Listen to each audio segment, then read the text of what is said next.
So you're a pedophile trying to meet a 15-year-old. Oh, shit. I'm sorry, it's not a boy. It's a girl. I think in the messages, there probably wasn't enough said to get him arrested, and that's just going to make him more careful the next time. That's really going to make him not say anything sexual to the next sting or whatever pops up next. So I think he's going to walk free, and that's the unfortunate part about it. But the good part is everybody knows who he is now. This week, you had these streamers, Martyn and Vitaly, went viral after catching this screenwriter, and I'm glad that a light has been shined on it. Herschel Weingrod, I believe was his name, in this predator sting, after which the man will probably walk free. You know how old she is? I matched with her. She was 23. 23. Is that what the conversation looked like? You remember the text messages? She was 23 on a 23 dating site. On a dating site? Yes. Yeah? Yeah, she was 23 on How old is she? Site. I have no idea. Lila, how old are you? 15. I'm sorry. She was 23 on a dating site. All we've done is So she didn't tell you how old she was? She did. She did? Yeah. How old is she? She said she was 15. Where are you going? I ordered a pizza. I'm going to go. Okay, have a seat. Have a seat. Why? I'll sit with you. I'll eat pizza with you. We're just having pizza, right? First mistake right there. Sorry. Sit right here. Unfortunately. Where? I don't know. Well, excuse me, sir. Excuse me. You said you wanted a Second mistake right there. Whatever. So you're a pedophile trying to meet a 15-year-old. Oh, shit. I'm sorry, it's not a boy. It's a girl. Whoa. Yeah, you are. No, I was very clear about it. Wait. We need to hear audio. We need to hear audio. Clown. Let's go. Let's go. Yeah, I'm gonna say. What are you doing? It's like, I'm like, we can't grab him. yeah. Yeah, already. Yeah, you can't grab him. Nope. You can't do that. Let him go. Let him go. Just hold it.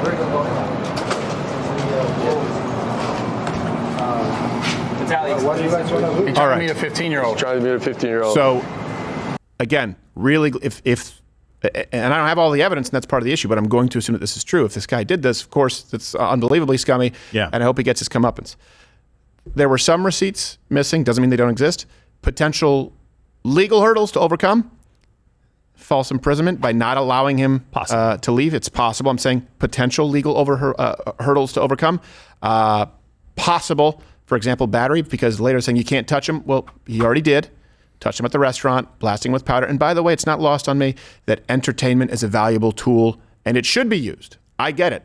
Not at the cost of what is required to accomplish the goal. So I don't know if the goal here is to actually bring justice to pedophiles or if it's clicks. Clicks can serve as a valuable tool, pressure to draw attention to the misdeeds, and then them have to face justice. But if you take action in a way that actually may undercut the goal, okay, you got clicks, but he may walk. And I think that's an important distinction to make because we really work with some people here who do a lot of great work, and it takes a lot of time. We have things at the undercover unit they're working on right now, months. Let me give you a couple of examples, just really quickly to understand the difference, and I want to bring on the OG of predator poachers, Alex Rosen. It's the difference of, I use the gun example because that was a big thing. YouTube was just, it was just this proliferation of anti-gun videos, assault weapons ban, videos on gun statistics that were incorrect. I thought, you know what? I can use this platform to do top 5 myths about assault weapons or top 5 myths about the AR-15. The clicks were effectively a representation of people being educated, which was the goal, and hopefully entertained. It's the difference between proper strength training, for example, trying to get people healthier, using social media to actually provide tools. This is how you lift. This is a good way to eat. This is a routine that you can get into, versus steroids and a filter on Instagram so that you can sell things that you don't even use. Yeah. If the end goal is just look at me, you don't tell people that you're taking steroids and you're adding a filter and you're telling them it came from some kind of green tea. Now you are simply pursuing clicks in the name of clout rather than using these platforms to provide people valuable tools. Comment below. Does that make sense? I see that as a huge shift, and I've experienced it here, where it can be difficult to get people to go and watch the entire context of a program. And I do think that that matters. Here to talk about this sting specifically and what maybe has gone wrong, the OG predator poacher, friend of the show, Alex Rosen. Mr. Rosen, hold on a second. I want to let people know where to find you.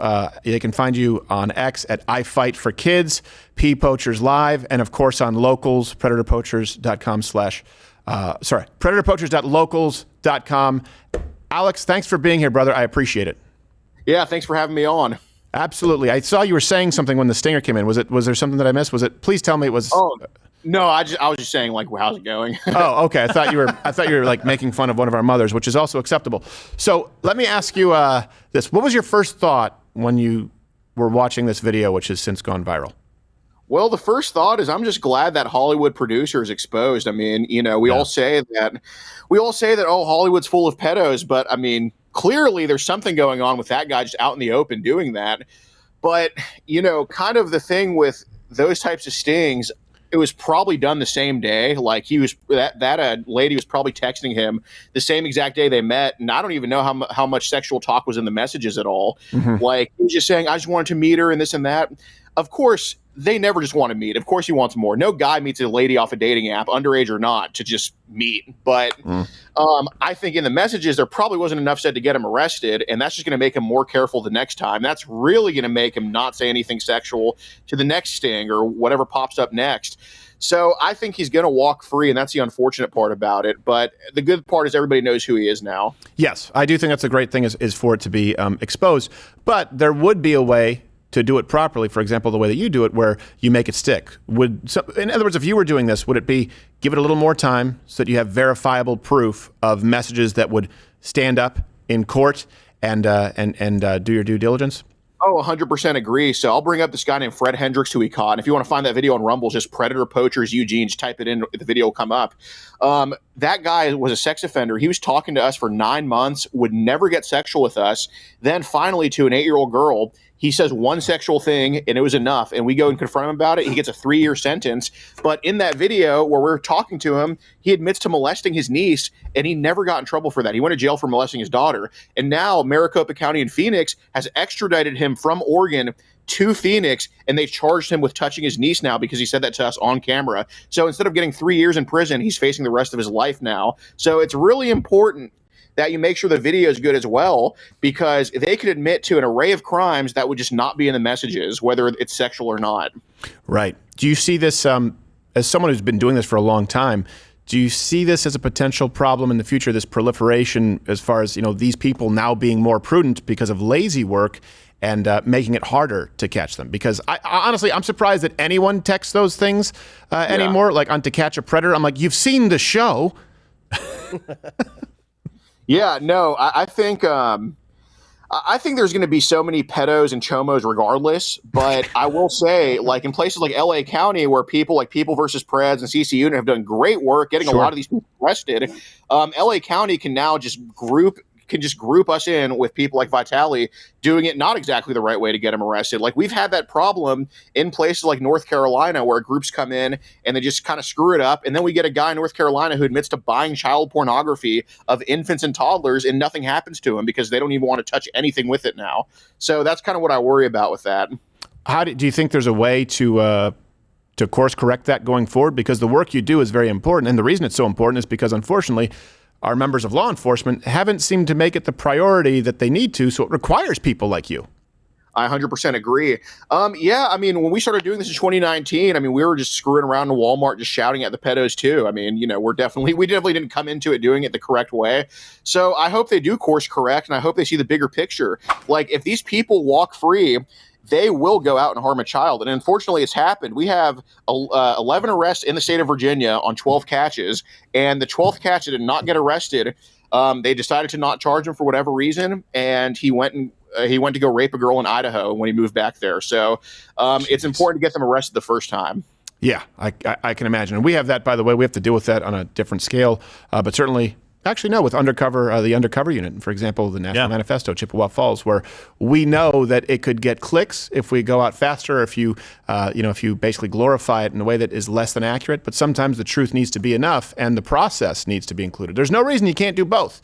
Make it entertaining, and also make sure that the legal consequences are a portion of that dynamic. I mean, really quick, Alex. So, do you think that the goal, based on what we saw, was basically just exposure and to be able to try to make it I don't know, make it sting a little bit for this guy, but not necessarily get him put in jail? Because it seems like they immediately started off by doing things that potentially could give them legal troubles. I don't think the intent of that sting was to put that guy in jail. I don't think the intent of any of the stings that they do is to put him in jail. Like if you're shaving their eyebrows and stuff like that, obviously you're doing it with the knowledge that, hey, this guy's not going to go to jail. And maybe they think it's going to scare the pedo into not doing it again. But I can tell you, after doing this for 5 years, they absolutely do it again. The amount of sex offenders that we've caught that have just been fresh out of prison, the amount of people that we've caught twice, it will, even when they're on bail, after they get arrested by us the first time, they will do the shit again. So there's no teaching them a lesson. That doesn't exist. Is that why your shirt, I can't see what the bottom would say, but Dead Pedophiles, is it Society? Dead pedophiles cannot reoffend. RedPillThreads.com. Yeah. No, I mean, I think he's got a point. You know, these guys are going to go out and do it again. Really quickly, and without being explicit, what do you need to see in the communication to be able to have somebody get arrested? Just in case these guys out there don't know this, and they're doing the pedophile stuff, and they're doing these stings, but they're not getting any actual arrests. Nothing is actually changing. What do the cops need to see in those messages? Well, in California, for example, if that predator would have just sent a penis picture to who he thought was a minor, that would be enough to charge him. Arranging to meet a minor under sexual pretenses, that would be enough to charge. In every state, though, meeting who you believe to be a minor off the internet just under no sexual pretenses expressed, that's not illegal in any state. And I mean, that's definitely an issue, but that's just the case. So there definitely would need to be like a solicitation of a sexual act. It can't just be kissing. It has to be like anything from a hand job to all the way. So right, gotcha. Also, a concern that I have is if we get into a culture of no receipts provided, and it's a take our word for it thing, then you could also slander people who aren't pedophiles, right? In other words, it could be like, hey, what if some guy is saying, I just came to actually have pizza with my niece, and they actually are. Right. It can all be tossed into that same lot if we've never actually seen the explicit material or at least some verification of it. Yeah, 100% agree. I mean, you could catch 10 actual pedos and then throw in somebody you have a personal vendetta against, and nobody will tell the difference. I don't know if you have anything else that you wanted to add or what you're working on and where people can find you and support you, but I appreciate the insight. Yeah, for sure. So we got a guy on the West Coast right now who my decoy totally set me up for failure on this. So Hannah, if you're watching this, as politely as possible as I can say, go F yourself for this. But so we sometimes pose as a dad of a 9-year-old kid. And we have a guy named Eric Groh arrested in Indiana because of it. He came into the hotel room, or he invited us into the hotel room, me, my decoy daughter, and then one of our subscribers was playing the wife. And he, on the hot mic, says, yeah, I molested my daughter, this and that. And then we dropped the hammer on him. He got arrested for child pornography and attempted child molestation. Y'all can go watch that on Rumble. Predator Poachers Marion, Marion. But so we have another guy, similar situation. I'm playing as the dad, and then this guy expresses that he's bi-curious. And then so my decoy, she's texting as me pretty much, and she's saying that like, oh, I'll bring lubricant, and this predator's telling me to get my butthole ready. So thank you, Hannah, for that. Wow. Well, let me ask you. There's no time like the present. Is it ready? I've never been in that situation before, but I mean, I've never thought I'd lose my virginity twice, but here we go. There you go. Hey, look. Sometimes you have to take one for the team, and you'll really make it stick after he makes it stick. Or not stick. All right. Absolutely. The best place for people to watch you? If y'all want to go watch a video we just dropped right now, we caught a sex offender attempted to babysit an 8-year-old. He had over 1,200 images of child porn on his phone. He's facing the rest of his life in prison right now. Just type in Predator Poachers on Rumble. It's the latest video. Go check that video out. He is a scumbag. Yes, I agree wholeheartedly. Mr. Alex Rosen, the OG. We appreciate it, brother. Be well. Yeah, thank y'all so much. Take care.